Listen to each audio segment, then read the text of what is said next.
जर तुम्हाला एक यशस्वी व्यावसायिक म्हणून पुढे जायचं असेल, मोठं व्हायचं असेल, एक मराठीचा झेंडा मोठा करायचा असेल, तर आपल्याला प्रत्येकाला या समुद्रासारखं व्हावं लागेल। हा समुद्र आपल्याला प्रत्येकाला अनेक गोष्टी शिकवतो, समजवतो।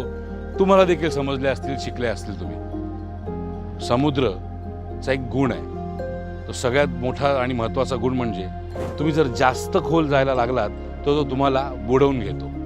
असंच जर एखादा व्यवसाय चालू करायचा असेल तर अति विचार करायला लागलात, अति त्याच्याबद्दल थॉट्स द्यायला लागलात, अति त्या विचारांवर गुरफटायला लागलात तर तुम्ही बुडून जाल आणि परत कधीच वरती येऊ शकणार नाही। सो जर तुम्हाला व्यवसाय चालू करायचा असेल तर व्यवसाय चालू करण्यासाठी तुम्हाला सगळ्यात महत्त्वाचं म्हणजे बेसिक नॉलेज घेणं गरजेचं आहे।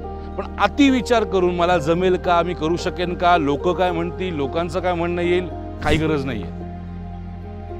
तुम्हाला फक्त ठरवायचंय की मला व्यवसाय कुठला करायचा आहे, तो व्यवसाय तुम्हाला शिकायचा आहे आणि शिकून झाल्यानंतर तो व्यवसाय चालू करायचा आहे।